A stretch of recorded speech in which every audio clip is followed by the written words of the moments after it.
आप सभी को रमन का नमस्कार। उम्मीद कर रहा हूं कि आप सभी को मेरी आवाज बुलंद तरीके से सुनाई दे रही है और आप सभी स्वस्थ हैं, मस्त हैं और अपनी पढ़ाई में मजबूती के साथ डटे हुए हैं और पूरी तरह से व्यस्त हैं। अभ्यास 21 2.0 का ये 14वां क्लास है, यानी आज पूरा हो रहा है इसमें दूसरा पड़ाव।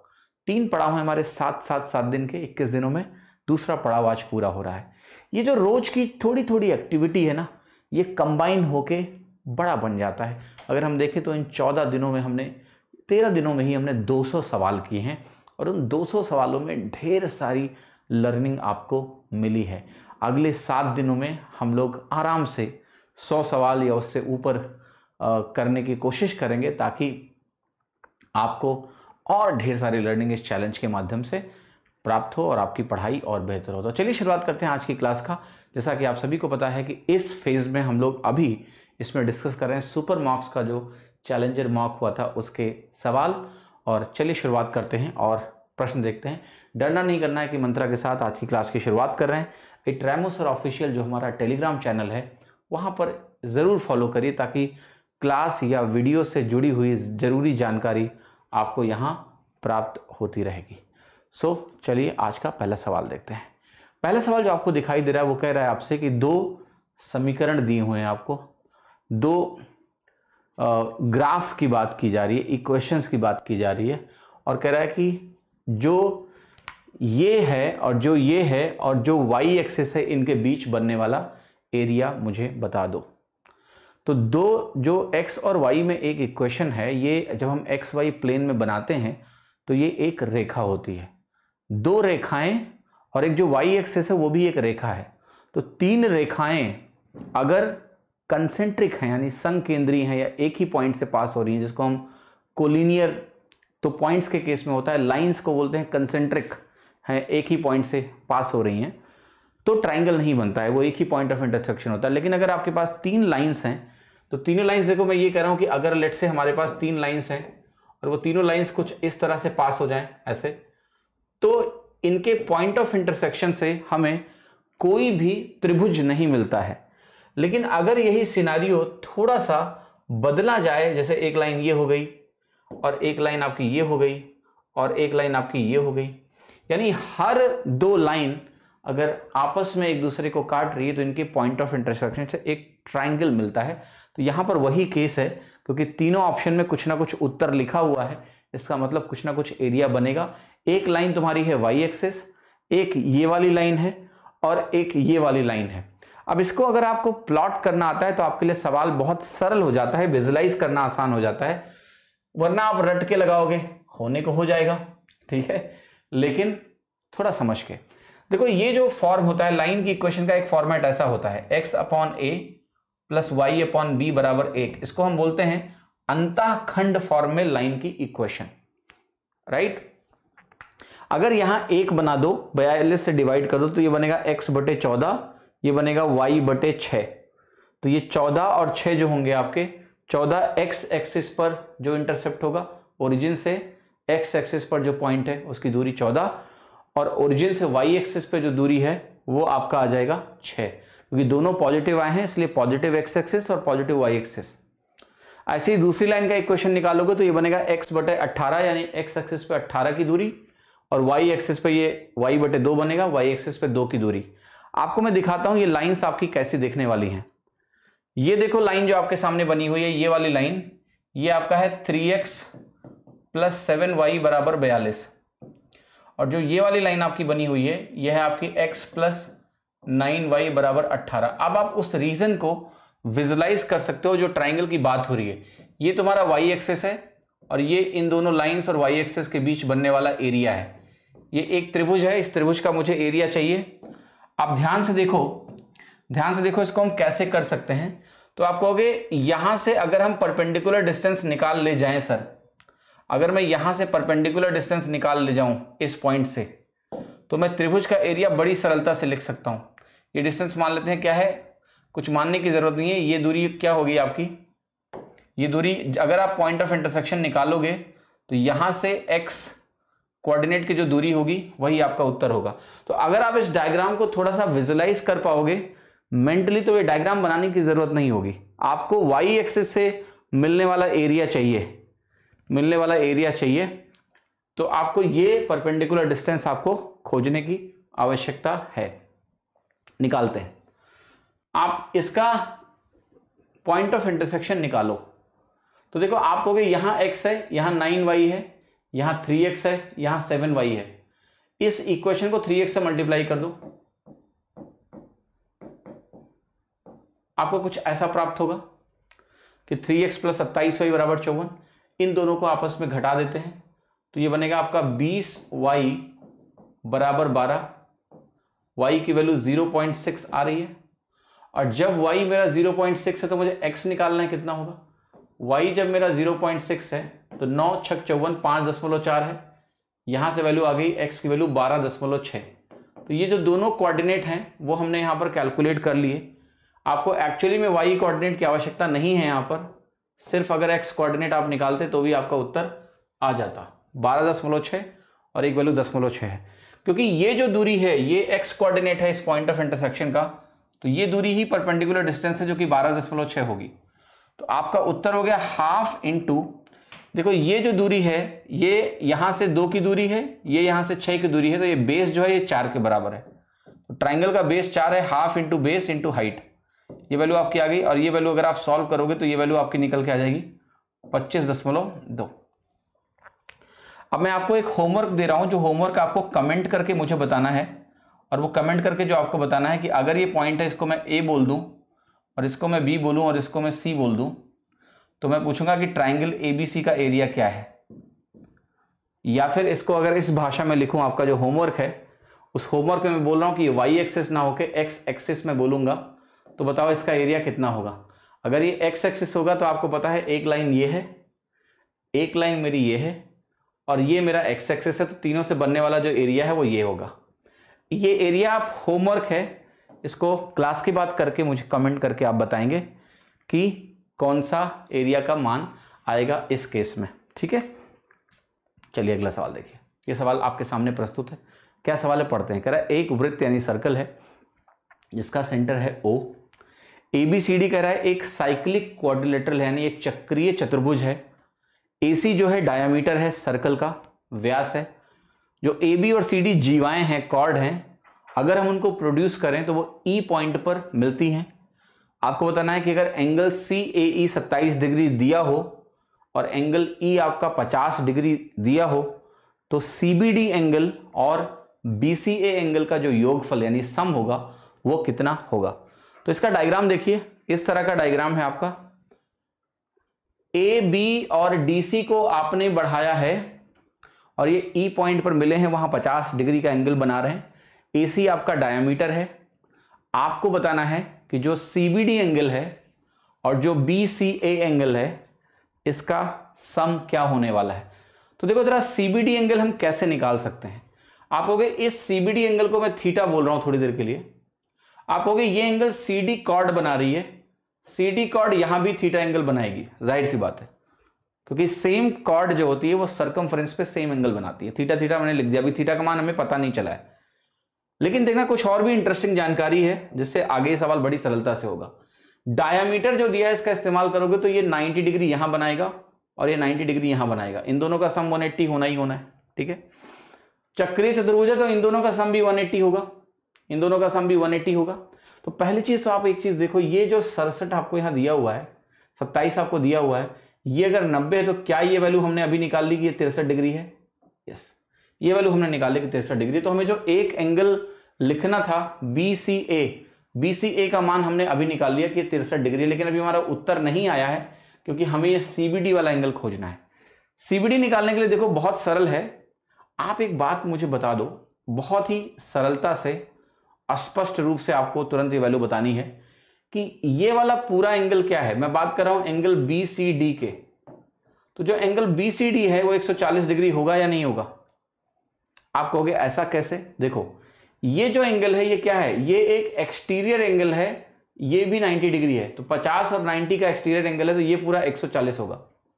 चक्रीय चतुर्भुज है, अगर ये 140 है तो 27 प्लस थीटा किसके बराबर होगा, 27 प्लस थीटा 40 के बराबर है, क्योंकि आमने सामने के कोण क्या होते हैं, संपूरक होते हैं।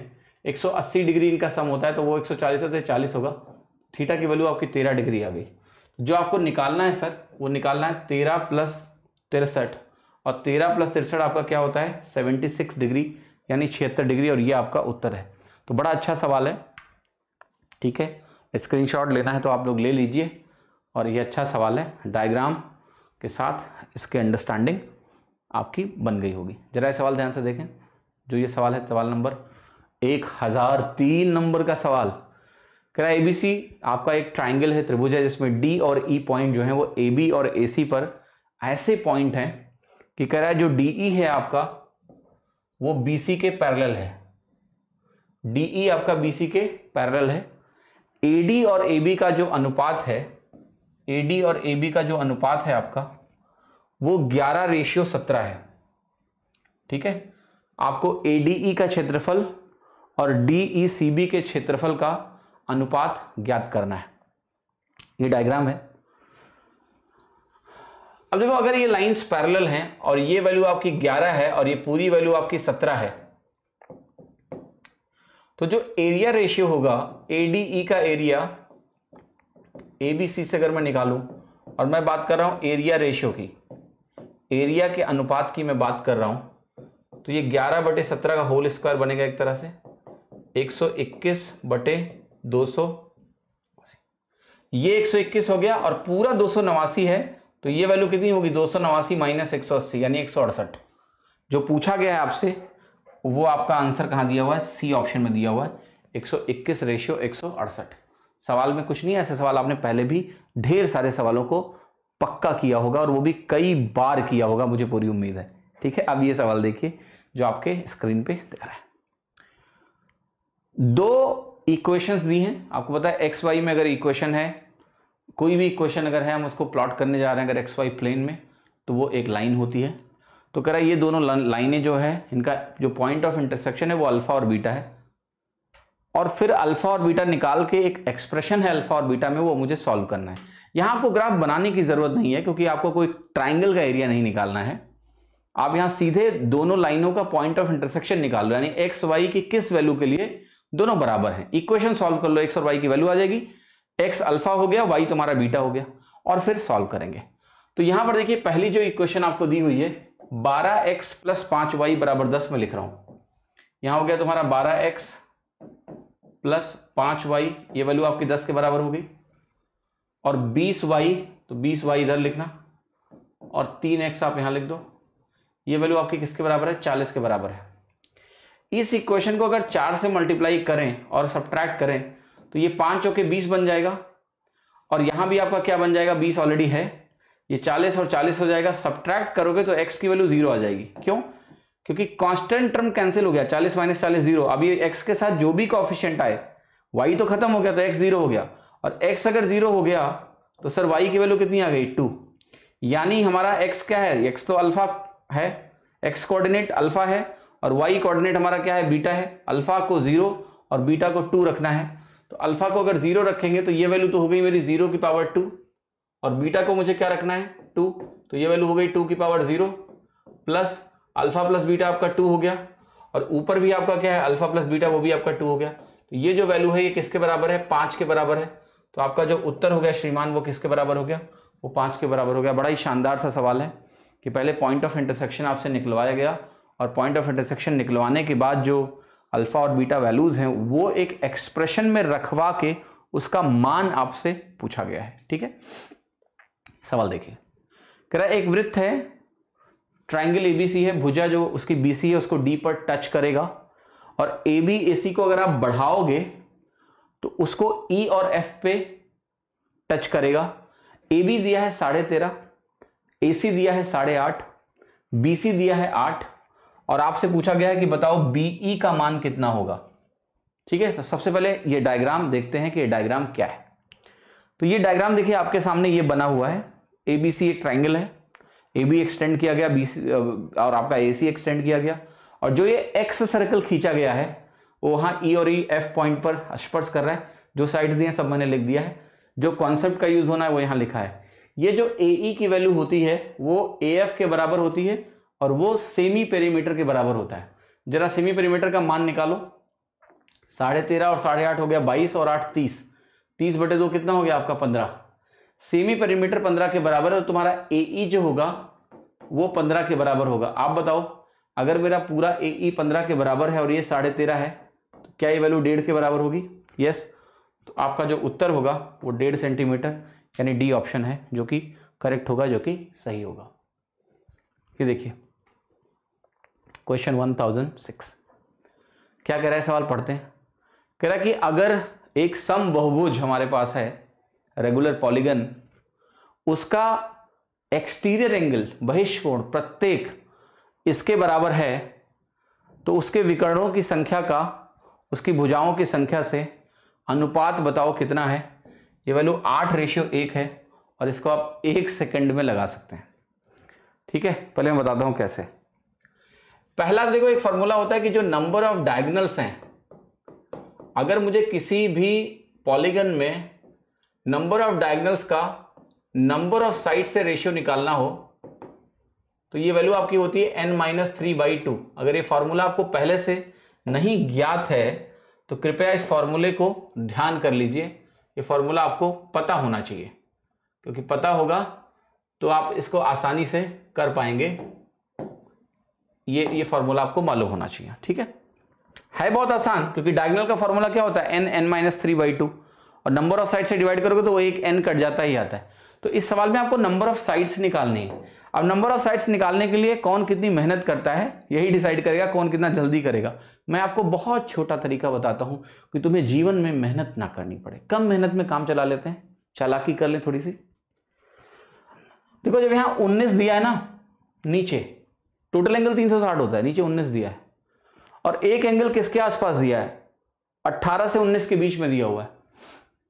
नंबर ऑफ साइड्स कितने हो सकते हैं, 19 साइड्स होंगे तो 8:1 करेक्ट होगा, क्योंकि 19 - 3/2 आएगा।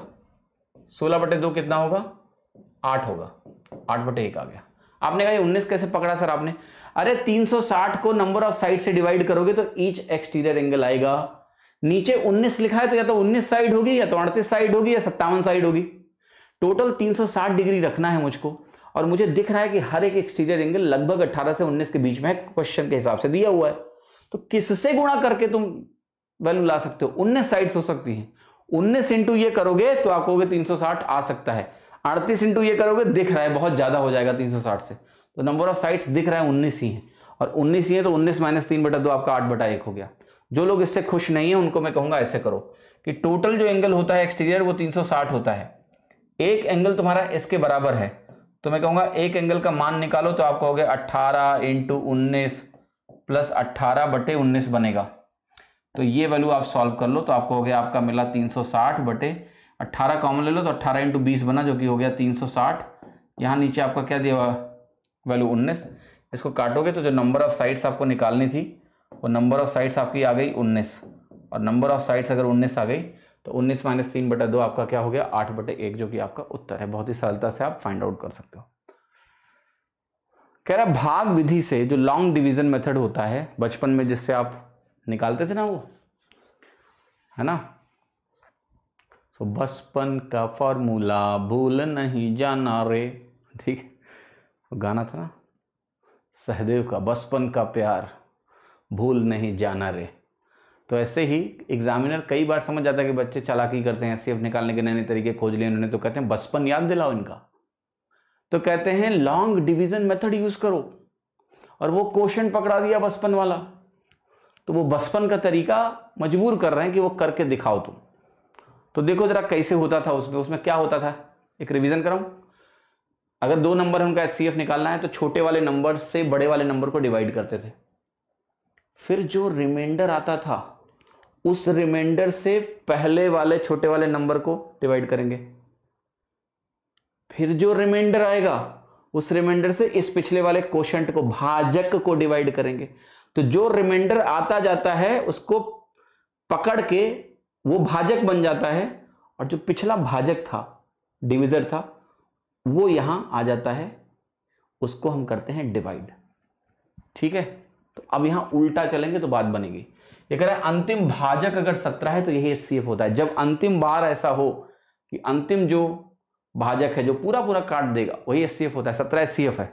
तो होगा क्या, कैसे करोगे, आप कहोगे 17 जब एचसीएफ है तो देखो क्या चीजें पता चल रही है कि वहां पर आपको दिया है आखिरी क्वेश्चन 2 है। अगर आखिरी क्वेश्चन 2 है तो ये वैल्यू किसके बराबर होगी 34, तभी तो ऐसे ऐसे कटेगा और आगे कुछ नहीं होगा। अब ये जो 34 है सर, ये ध्यान रखना, ये पिछले स्टेप का क्वोशंट रहा होगा, ये यहां डिवाइड हो रहा है, और ये 17 जो है पिछले स्टेप से रिमाइंडर आया हुआ है, और वहां दिया है इसका क्वोशंट कितना है 11 है। डिवाइड करने पे ये क्वोशंट नहीं डिवीजर बोलना चाहिए, अगर मैंने गलती से इसको क्वोशंट बोला है तो ये 11 है। तो 34 इंटू 11 374 होता है। ये वैल्यू जो होगी वो 374 प्लस 17 होगी, तभी 34 को 11 बार ले जाओगे 17 बाकी बचेगा।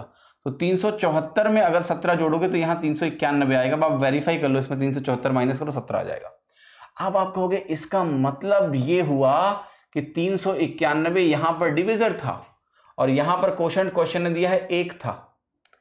अब आप कहोगे ये वैल्यू कैसी आएगी 391 इंटू 1 प्लस 34, ताकि 391 घटाने पे 34 आए। तो यहां जोड़ो जरा कितना आ रहा है, ये 425 आ रहा है। अब ये आपका 1 नंबर हुआ, ये आपका 1 नंबर हुआ, तो इन दोनों का सम अगर आप निकालोगे तो ये वैल्यू आ रही है 816, और 816 आपको उत्तर कहां दिया है, यहां पर उत्तर दिया है सी। ठीक, ये तरीका हो गया। अब देखिए आप ये कह सकते हो कि सर ऐसा भी तो हो सकता है कि हम ऑप्शन को एलिमिनेट करने की कोशिश करें।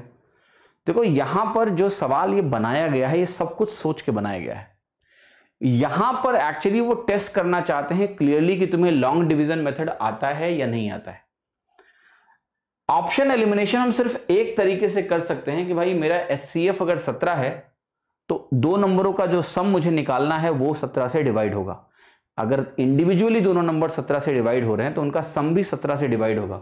समस्या यह है कि यहां मोर देन 1 नंबर 17 से डिवाइड हो रहे हैं। कैसे, देखो ये जो नंबर है आपका, इसको देखो ध्यान से, ये सीधे 17 से डिवाइड हो रहा है 850 प्लस 17, लेकिन इन दोनों में अंतर कितना है 34 का है।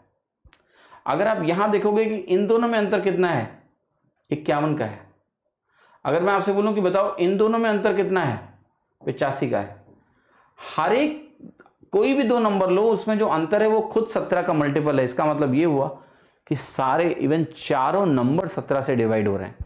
तो ये बहुत सोच समझ के ऑप्शंस डिजाइन किए गए हैं कि आप कुछ भी करके लॉन्ग डिवीजन मेथड से बच नहीं पाएंगे। यहां पर आपको लॉन्ग डिवीजन मेथड यहां लगाना ही पड़ेगा, क्योंकि एग्जामिनर ने कसम खा ली है कि बच्चे को हमें टेस्ट कराना है, बचपन का प्यार उसको याद दिलाना है कि उसको लॉन्ग डिवीजन मेथड आता है कि नहीं आता है। तो इसलिए ये सवाल इस तरह से डिजाइन किया गया है कि आपको ऑप्शन से कोई भी फायदा ना मिले। ये सवाल देखिए, त्रिभुज दिया है, डी और ई पॉइंट्स दिए हैं, ए बी और एसी पर इस प्रकार से हैं कि बिंदु एडी इंटू एसी ऐसा ऐसा है, तो बताना है ये ऐसा ऐसा है, तो एबीसी कितना। अब देखो एक चीज, इस रिलेशनशिप को बहुत ध्यान से देखो। आप अगर यहां पर ध्यान से देखो एडी को और यहां डिवाइड कर लो तो ये एबी बनेगा और यहां एई बनेगा, और ये आपका सिंपली क्या बन जाएगा एसी बन जाएगा। आप हो गया ऐसा तो तभी होगा जब ये बीसी जो मेरा है और यहां पर डी और ई क्या है पैरेलल हो जाए, क्योंकि तभी तो AD upon AB will be equal to AE upon AC। Yes, तो ये जो DE है, D और E पॉइंट्स हैं वो इस तरह से हैं कि DE पॉइंट इसके पैरेलल ही जाएगा। ये इस सवाल में डायरेक्टली ना देखे कि DE BC के पैरेलल है, उन्होंने वो लिखा है एक्सप्रेशन, और वो एक्सप्रेशन लिख के उन्होंने चालाकी किया है कि मल्टीप्लाई करके लिख दिया है कि आप इतनी जल्दी पकड़ ना पाओ इसको। बट आप वो समझदार, आपको कहां बेवकूफ बना पाएंगे, पकड़ लोगे आप। तो अभी मैंने आपको क्या दिखाया, अभी मैंने आपको ये दिखाया सर कि यहां पर ये पता लगा लिया है हमने कि DE जो है वो पैरेलल है इसके। अब जब DE हमने पता लगा लिया है कि इसके पैरेलल है, तो हमारे लिए चीज मुश्किल नहीं हो सकती है। कैसे, देखो ध्यान से, ADE जो एंगल है, यहां क्या क्या दिया हुआ है, ये एंगल आपको दिया है 73.86 डिग्री, लिख लो। एंगल A मुझे निकालना है, तो आपको पता है आपको ये वाला एंगल चाहिए और ये वाला चाहिए, तो ये वाला निकाल लो, कुछ भी निकाल लो चलेगा। तो ADE angle plus ACB angle, ये यही है ना, 47.72 है। ADE plus ACB, ADE plus बराबर ACB प्लस 47.72। जरा बताओ ये एंगल किसके बराबर है, ADE। ये 73.86 के ही बराबर है क्योंकि वो लाइन पैरेलल हो चुकी है। This is angle C plus 47.72। अगर आप यहां से एंगल C को कैलकुलेट करोगे जरा बताओ कितना आएगा। 27 है, ये आपका 23 है, तो ये हो गया 26.14 डिग्री आया। तो ये वैल्यू तुम्हारी है 26.14 डिग्री। अब ध्यान से देखो इन दोनों का सम कितना है जरा, 73 और 26 कितना है 99, और ये एक मिलके बन गया, तो ये हो गया आपका 100 डिग्री। इन दोनों का सम अगर 100 डिग्री है तो एक कितना हो गया तुम्हारा 80 डिग्री। तो क्वेश्चन में कुछ खास नहीं है, बस ये दशमलव में डेटा देकर डराने की कोशिश कर रहे हैं, और एक जगह उन्होंने एंगल में रिलेशनशिप दे दिया है कि ADE बराबर ACB प्लस इतना। तो मुश्किल नहीं है आइडेंटिफाई करना, कर लोगे, ठीक है। सवाल देखिए, एक लाइट हाउस के शीर्ष से टॉप से समुद्र तल से 120√3 मीटर ऊपर कह रहा है कि जो एंगल ऑफ डिप्रेशन है एक शिप का जो कि सेल कर रही है इसकी तरफ, लाइट हाउस की तरफ, वो 30 डिग्री से 60 डिग्री हो जाएगा एंगल ऑफ डिप्रेशन। आपको ये बताना है कि ट्रेवल बाई शिप क्या होगा डिस्टेंस इस के दौरान 30 से 60 हो जाने में, जो उसने दूरी चली है समंदर शिप में वो कितना होगी। तो देखो एंगल ऑफ डिप्रेशन अगर 30 से 60 हो गया है तो उस डायग्राम को आप ऐसे बनाओगे, आप हो गई तो आपने एंगल ऑफ एलिवेशन बना दिया है। देखो एंगल ऑफ एलिवेशन और एंगल ऑफ डिप्रेशन में मैग्नीट्यूड में कोई खास फर्क होता नहीं है। ये वैल्यू आप 30 बोलोगे तो यहां भी ये 30 हो जाता है। तो अगर ऑब्जर्वर यहां है, यहां से आप देख रहे हो यहां, तो जो चीज 30 डिग्री है वो नीचे से ही अगर ऊपर की तरफ देखोगे तो यहां से ये भी 30 डिग्री होगा। तो ऊपर से देख रहे हो तो एंगल ऑफ डिप्रेशन है, नीचे से देख रहे हो तो एंगल ऑफ एलिवेशन है। तो ज्योमेट्रिकली जब मैग्नीट्यूड में डायग्राम बनाते हो तो आप एंगल ऑफ डिप्रेशन और एंगल ऑफ एलिवेशन को रिप्लेस करके यूज कर सकते हो, कोई फर्क नहीं पड़ता डायग्राम में। तो ये कहानी है। अब ये स्टैंडर्ड डायग्राम हमने यूज किया है। 30-60-90 में साइड रेशियो 1/√3 होता है, 30 के अपोजिट 1, 60 के अपोजिट √3, 90 के अपोजिट 2। वही चीज आपकी यहाँ इस्तेमाल हुई है। देखो 30 के अपोजिट अगर हमने 1 माना तो 60 के अपोजिट √3 हो गया। फिर ये जो 30 है बड़े वाले ट्राइंगल में 30 के अपोजिट ये पूरा √3 हो गया। तो ये पूरा जो ये 60 है इसके अपोजिट पूरा 3 हो गया। तो ये वैल्यू क्या हो गई 2। अब 30 से 60 होने में जो हॉरिजॉन्टल दूरी है वो 2 यूनिट है। आपको क्वेश्चन में दिया क्या है, क्वेश्चन में आपको इसकी वैल्यू दी है, ये जो √3 यूनिट है। क्वेश्चन ने बोला है कि ये 120√3 के बराबर है। दिया हुआ है लाइट हाउस कितना ऊंचा है, 120√3 ऊंचा है। इसका मतलब सिंपली ये हो गया कि अगर काट दोगे तो 1 यूनिट तुम्हारा 120 के बराबर आ गया, और अगर 1 यूनिट 120 के बराबर है तो जो चली गई दूरी है वो 2 यूनिट है, वो 240 के बराबर है। आपके एग्जाम में आपको जो सवाल मिलेंगे उसमें इसी डायग्राम में डेटा बार बार बदलता रहता है। 30 से 60 होने वाले पे आप देखोगे 60 सवाल आ चुके होंगे एग्जाम में, बस डेटा बदल के, और आपको लगता है नया सवाल है। नया सवाल नहीं है, वो इसी ट्राइंगल में बेस्ड है। तो इस ट्राइंगल की वैल्यूज अगर आपको मालूम है 30, 60, 1, 2, √3, तो आप सवाल देखोगे और उत्तर लगा दोगे। आपको समय इसमें लगने वाला है नहीं सर। ये सवाल देखिए, क्वेश्चन नंबर 1010। 240 मीटर ऊंची एक पहाड़ी है, उसके शीर्ष से किसी खंभे के शीर्ष और तल का अवनमन कोण क्रमशः 30 डिग्री और 60 डिग्री है। खंभे की ऊंचाई और पहाड़ी से उसकी दूरी के बीच का अंतर ज्ञात करिए। यह आपको कैलकुलेट करना है, देखिएगा ध्यान से। आज आंसर आपके सामने ये दिया, डायग्राम देखिए। डायग्राम कुछ ऐसा है, ये आपका खंभा है, ये आपका पहाड़ी है। टॉप का जो एंगल ऑफ डिप्रेशन है वो 30 डिग्री है। तो आपको पता है अगर आप एंगल ऑफ डिप्रेशन ऐसे जाके बनाओगे ये लाइन, यहां 30 डिग्री बनाओगे तो ये 30 हो जाता है, और फिर आपको बॉटम का बनाओगे तो ये 60 डिग्री यहां से ऐसे बनेगा, और ये 60 है तो यहां ये 60 बनेगा। अब इससे पहले कि कुछ सॉल्व करो, ये डायग्राम जरा समझते हैं। 30 के अपोजिट अगर आप 1 वैल्यू लेते हो तो ये एंगल 60 होगा, क्योंकि ये तो राइट एंगल बनना ही बनना है। 60 के अपोजिट √3 बनेगा। फिर देखिए क्या कहोगे आप, ये √3 है पूरा यहां से यहां तक, तो ये पूरा भी √3 होगा। अब इस ट्राइंगल में चले जाइए आप, तो इस ट्राइंगल में आप कहोगे कि जो ये एंगल 60 डिग्री है या 30 है, ये 60 है तो ये 30 है। तो आप कहोगे 30 के अपोजिट अगर √3 है तो 60 के अपोजिट ये पूरा 3 होगा। तो ये पूरा 3 है, ये इतना 1 है, तो ये वैल्यू तुम्हारी 2 के बराबर हुई या नहीं? यस। अब सवाल ने पूछा क्या है, सवाल ने पूछा है खंबे की ऊंचाई। तो ये 2 हुआ तो खंबे की ऊंचाई भी 2 ही आमने सामने बराबर है। और पहाड़ी से उसकी दूरी का अंतर बताओ।